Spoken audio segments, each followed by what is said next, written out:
उत्तर प्रदेश मुरादाबाद से अपने सहयोगी पुष्पा राणा के साथ श्रीपाल सिंह राणा की रिपोर्ट। मुरादाबाद राष्ट्रीय महिला आयोग की अध्यक्ष श्रीमती विजया रहाटकर द्वारा जनपद मुरादाबाद में भ्रमण किया गया। भ्रमण के दौरान सर्वप्रथम उनके द्वारा तहसील ठाकुरद्वारा में HSC इंटर कॉलेज किशनपुर गावड़ी गांव के प्रांगण में नारी मिशन शक्ति कार्यक्रम की अध्यक्षता की गई। अध्यक्ष द्वारा एम्ब्रॉयडरी के क्षेत्र में कार्य करने वाली महिलाओं को भी सम्मानित किया गया। कार्य के दौरान अध्यक्ष द्वारा महिला को उनके अधिकारों के प्रति जागरूक किया गया तथा सरकार की महिला के उत्थान संबंधित योजनाओं के बारे में भी अवगत कराया गया। कार्यक्रम के दौरान उन्होंने 20 महिलाओं को शॉल देकर सम्मानित किया और आर्टिजन कार्ड वितरित किए। कार्यक्रम उपरांत अध्यक्ष ने डॉक्टर भीमराव पुलिस अकादमी मुरादाबाद में आर्टिफिशियल इंटेलिजेंस के संबंध में जानकारी दी। इसके साथ ही उन्होंने साइबर सुरक्षा के बारे में भी लोगों को जागरूक किया। इस अवसर पर उन्होंने कहा कि आज हम देख रहे हैं कि बहुत अधिक साइबर क्राइम हो रहे हैं, जो कि पुलिस के लिए भी अपने आप में एक चुनौती की बात है। इन्हीं साइबर क्राइम को रोकने के लिए ट्रेनिंग कार्यक्रम का आयोजन डॉक्टर भीमराव अंबेडकर द्वारा पुलिस अकादमी में हुआ। यह ट्रेनिंग पुलिस कर्मियों को साइबर क्राइम रोकने में मददगार साबित होगी। इसके साथ ही उन्होंने महिलाओं से संबंधित विभिन्न योजनाओं और कानून के बारे में भी जागरूक किया। उन्होंने कहा कि राष्ट्रीय महिला आयोग महिला की समस्याओं के निवारण हेतु हमेशा तत्पर रहता है और महिलाओं को जागरूक कराने में अपनी अग्रणी भूमिका निभाता है। वाइट राष्ट्रीय महिला आयोग की अध्यक्ष श्रीमती विजय रहाटकर।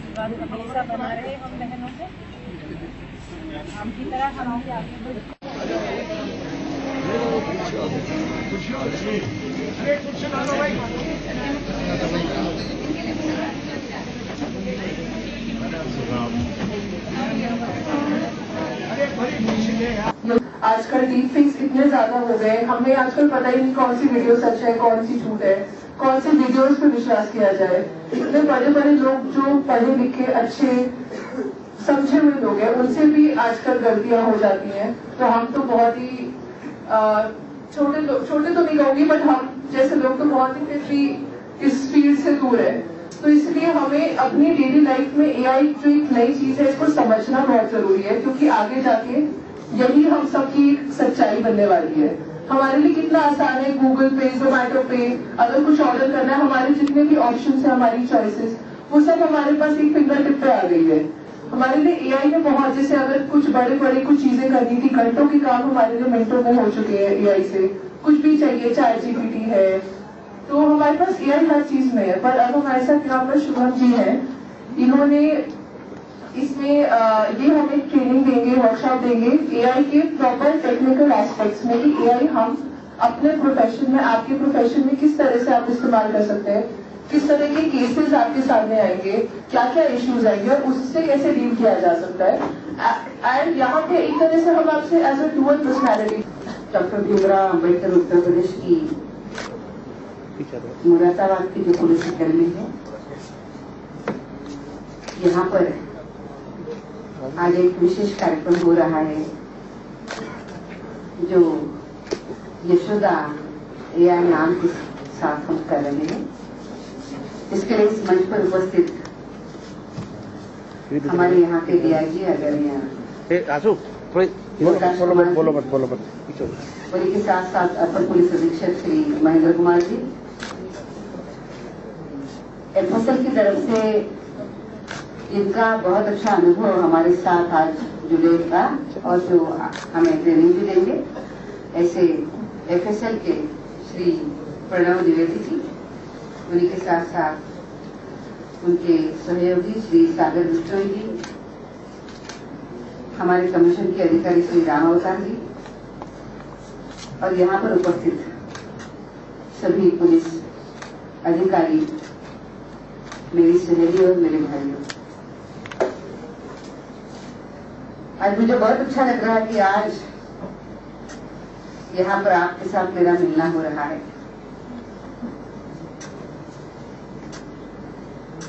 आज हम 2 विषय पर यहाँ पर बात करेंगे। यशोदा AI का कार्यक्रम है, उसी का शुभारंभ हमने कल बरेली से शुरू किया है और ये जो ट्रेनिंग है, विशेष ट्रेनिंग है, इसकी शुरुआत अभी हम पूरे देश भर में करने जा रहे हैं। बरेली ने उसका शुभारंभ कर लिया। आज मुझे बहुत खुशी है कि दूसरा कार्यक्रम तुरंत मुरादाबाद में हो रहा है और पुलिस कर्मियों के साथ वो हो रहा है। हम ये समझते हैं कि पुलिस को अपने काम करने के लिए अनेक चैलेंजेस आते हैं। जैसे पहले महेंद्र जी ने बताया कि हर साल क्राइम्स का जो स्वरूप है वो बदलता रहता है और यह बदलता जो स्वरूप है उसको देखते हुए हमें नए तरीके से काम भी करना होता है। हमारे कामों में हमें नवाचार लेकर आना होता है और बात इतनी नहीं सिर्फ नवाचार की नहीं है, तो समय के साथ हमें अपने नॉलेज को भी हमेशा के लिए अपडेट रखना होता है, जो मुझे लगता है कि पुलिस के लिए बहुत ही महत्वपूर्ण है।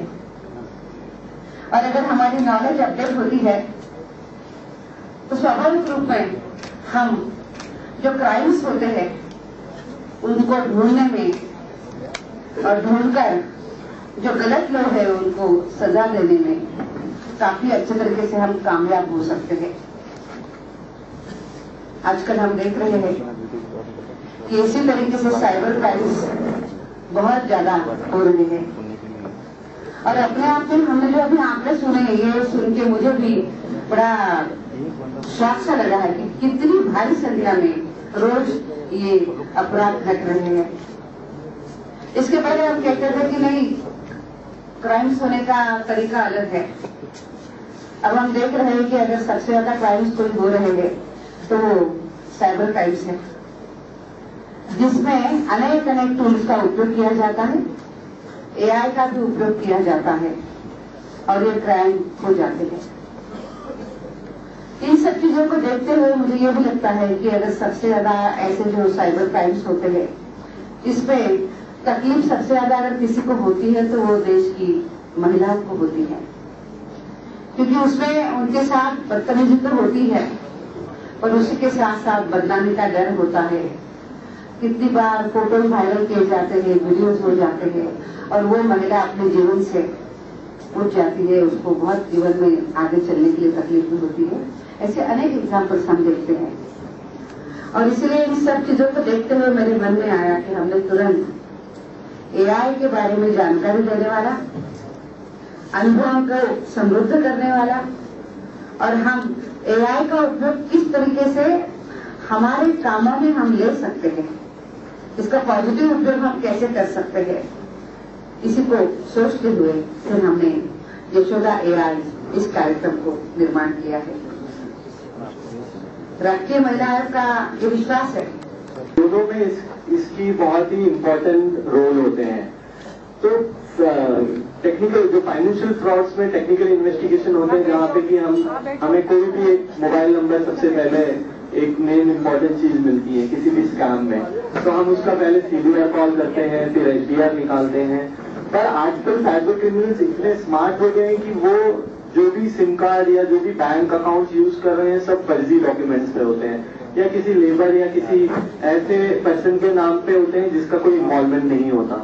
तो ऐसे क्राइम को आपको कैसे डिटेक्ट करना है, क्योंकि आजकल व्हाट्सएप के द्वारा इंटरनेशनल नंबर यूज करके जो VoIP कॉलिंग जिसे कहते हैं, वॉइस ओवर IP, और इंटरनेट के माध्यम से कॉल करना, जिसे कि हम डिटेल हमें नोट करनी चाहिए वहाँ बताने के लिए, ताकि जो है पैसा पहुँच जाए।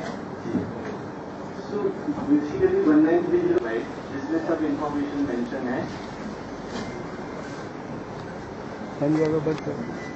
के अध्यक्ष आते तो कभी हम मुरादाबाद में मिले हैं, कभी हम लखनऊ मिले हैं, बहुत बार दिल्ली में मिले हैं और कभी कभी हमने के एडमिशन के लिए भी आई थी, तो वो भी यादें हमारे सभी के पास है।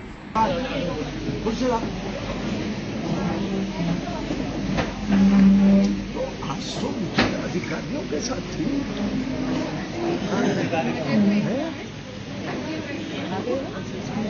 हाँ जी, आपके कब से हैं?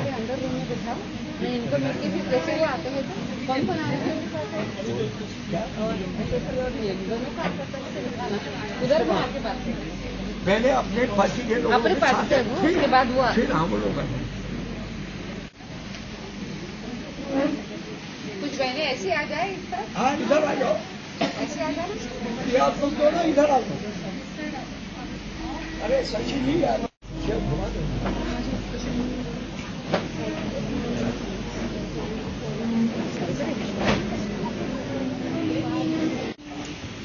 कैसे सब लोग? बहुत बढ़िया। अरे भाई चलो तो बहुत बच्चे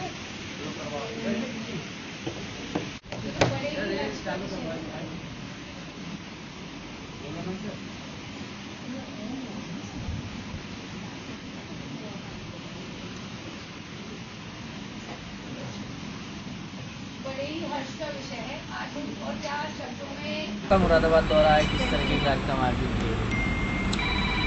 आज मुरादाबाद में आना हुआ। यहाँ पे आज 2-3 कार्यक्रम मेरे हुए हैं। आज सबसे पहले सुबह मैं ठाकुरद्वारा गई थी। वहाँ पे उस गांव की जो आर्टिजन्स बहनें हैं उनके साथ आज मेरा मिलना हुआ, और मैंने देखा कि बहुत अच्छे तरीके से उनका एक अच्छा सा एक ग्रुप बना हुआ है जो एम्ब्रॉयडरी में शानदार काम कर रहा है। उन बहनों को जो टेक्सटाइल मिनिस्ट्री है उनके माध्यम से ट्रेनिंग भी दिया जा रहा है। आज उनके साथ मिलना हुआ, कैसे वो काम करती है, किन किन संस्थाओं के साथ वो जुड़ी है और उनको काम भी कैसे मिल जाता है, इसके बारे में आज मैंने उनके साथ बात करी है। आज हमने उनके आर्टिजन्स कार्ड भी बनवाए हैं और मुद्रा लोन के साथ भी उनका जोड़ना सुनिश्चित कर लिया है। इसी के साथ साथ आज जो पुलिस एकेडमी है, उस पुलिस एकेडमी में आज हमने आर्टिफिशियल इंटेलिजेंस के ऊपर एक कार्यक्रम किया है। आज हम देख रहे हैं कि बहुत ज़्यादा साइबर क्राइम्स हो रहे हैं, जो पुलिस के लिए भी अपने आप में एक बड़ी चैलेंज की बात है। तो उस साइबर जो क्राइम्स हो रहे हैं उसको रोकना, वो भी एआई के मदद से काफ़ी अच्छे तरीके से वो रोक भी सकते हैं। उसके अनेक नए टेक्निक्स हैं, उसके बारे में आज हमने पुलिस का ट्रेनिंग यहाँ पे किया है। मुझे विश्वास है कि राष्ट्रीय महिला आयोग ने ये जो कदम उठाया है, ये पुलिस को इस तरीके से केस जो है वो सॉल्व करने में बहुत अच्छे तरीके से मददगार साबित होगा। मैंने एक सवाल था मेरा, महिला के अध्यक्ष हैं, तो देश से महिला हरेसमेंट के लगातार केस बढ़ रहे हैं। मैं इंदौर की बात करूंगा, कोई मोहसिन खान है, कोई शूटिंग एकेडमी चलाते हैं, दर्जनों लड़कियां सामने आई हैं, उनका हरेसमेंट हो रहा है, बहुत बड़ा स्कैंडल कल से चल रहा है। आप महिला के उन महिलाओं के लिए क्या आपका क्या रोल रहेगा? इंदौर की बात कर रहा हूँ जी। इस तरीके से कुछ घटनाएं अभी हमारे सामने आ रही है कि महिलाओं का अलग अलग तरीके से अलग अलग माध्यम से शोषण हो रहा है। कितनी बार उनको झांसे में फंसाते हुए या उसी के साथ साथ साइबर क्राइम्स भी होते हैं, जो इंदौर की अभी घटना हुई है। इसके पहले भी मध्य प्रदेश में ऐसी एक घटना सामने आई थी, जिसका संज्ञान हमने खुद होके लिया है। और उस घटना में ऐसे ही ध्यान में आ रहा था कि बहुत बड़ी संख्या में लड़कियां फंसी हुई है, उसका हमने संज्ञान लिया था। उसके एक हमने कमेटी भी बनाई थी, जो फॉर्मर डीजीपी है उनकी अध्यक्षता में राष्ट्रीय महिला आयोग ने कमेटी बनाई थी, और अभी 2 दिन पहले हमने उसका रिपोर्ट भी दिया है। अगर इस तरीके से घटना घटती है तो उसका जरूर संज्ञान राष्ट्रीय महिला आयोग लेगा, और उन बहनों को न्याय मिलाने की प्रक्रिया को आगे बढ़ाने के लिए उनको सर्वोपरि हम सहायता भी प्रदान कर लेंगे। मैडम, अभी ऑपरेशन न्यूज के दौरान सोफिया कुरैशी और जोमिता सिंह को लेकर उस पार्टी के नेताओं के द्वारा जाति और उनके धर्म को लेकर टिप्पणी की गई। आपका क्या रोल है? आपने कोई नोटिस किया, कोई नोटिस दिया जो मेरा? सबसे पहले तो मैं ये कहूँगी कि वो दोनों और इस तरीके से अपने देश के सेवा में जो अग्रसर सब महिलाएं हैं, ये सभी हमारे देश का गौरव है। इस गौरव का सम्मान हमेशा हमने करना चाहिए।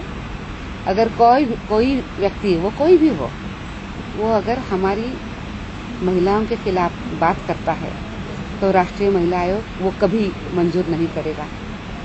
जब सोफिया जी के बारे में ये बात आई थी तो सबसे पहले राष्ट्रीय महिला आयोग आगे आया था और हमने उन लोगों को कड़े शब्दों में हमने ये कहा था कि इस तरीके से आप अगर बात करते हैं तो वो कभी नहीं चलेगी। ना हम ना देश की सभी लोग इसको सहन करेंगे। राष्ट्रीय महिला आयोग ऐसे घटनाओं को कभी साथ नहीं देगा। राष्ट्रीय महिला आयोग इस घटना की कड़ी निंदा भी करता है, उस विषय का हमने संज्ञान भी लिया है। व्योमिका सिंह की बात कर रहे हैं हम। व्योमिका सिंह को रामगोपाल यादव ने जाति सूचक शब्द डाले। उसको लेकर के मैंने वही बात कही है। कोई नोटिस मैंने वही बात कही है कि कोई भी हो, कोई भी व्यक्ति हो, अगर वो इस तरीके से महिलाओं के खिलाफ, जो हमारा गौरव है, उनके खिलाफ बात करते हैं तो राष्ट्रीय महिला आयोग उसको कभी एक्सेप्ट नहीं करेगा। जो उस विषय में जो कानूनी कार्रवाई करनी होती है वो हम करेंगे। ड्रेस कोड को लेकर लगातार सवाल उठते हैं। यूनिवर्सिटी से लेकर कॉलेजों में ड्रेस कोड को लेकर लगातार सवाल उठते हैं। विपक्ष है कहीं ना कहीं उस पर सरकार को घेरने की कोशिश करता है, किस तरह से देखते हैं आप? कौन सी जगह की बात कर रहे हैं? बहुत सारी स्टेट में ड्रेस कोड को लेकर लगातार सवाल खड़े हुए और इसमें हालांकि सरकार ने अपना पक्ष रखा, अपनी बात भी रखी। जैसे उत्तराखंड की बात करें, ड्रेस कोड को लेकर नियम लागू किया, उसको मुझे ऐसा लगता है कि जहाँ जहाँ की ये सरकारें हैं वो उस विषय पर निर्णय कर रही है। सरकार ने उस विषय पर उचित निर्णय करना चाहिए।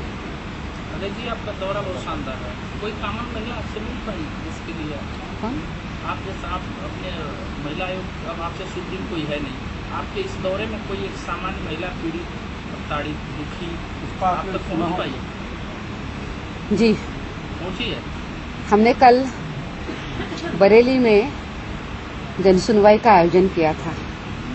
राष्ट्रीय महिला आयोग के पास अनेक कंप्लेंट्स अलग अलग जगह से आती है और ध्यान में ये आता है कि ये महिलाएं दिल्ली तक नहीं आ पाती है। इसीलिए हमने खुद ने ये सोचा है कि हम खुद ही उनके पास जाएंगे और राष्ट्रीय महिला आयोग आपके द्वार नाम का हमने जनसुनवाई का अभी एक कार्यक्रम शुरू किया है। कल बरेली में हमने ये जनसुनवाई करी।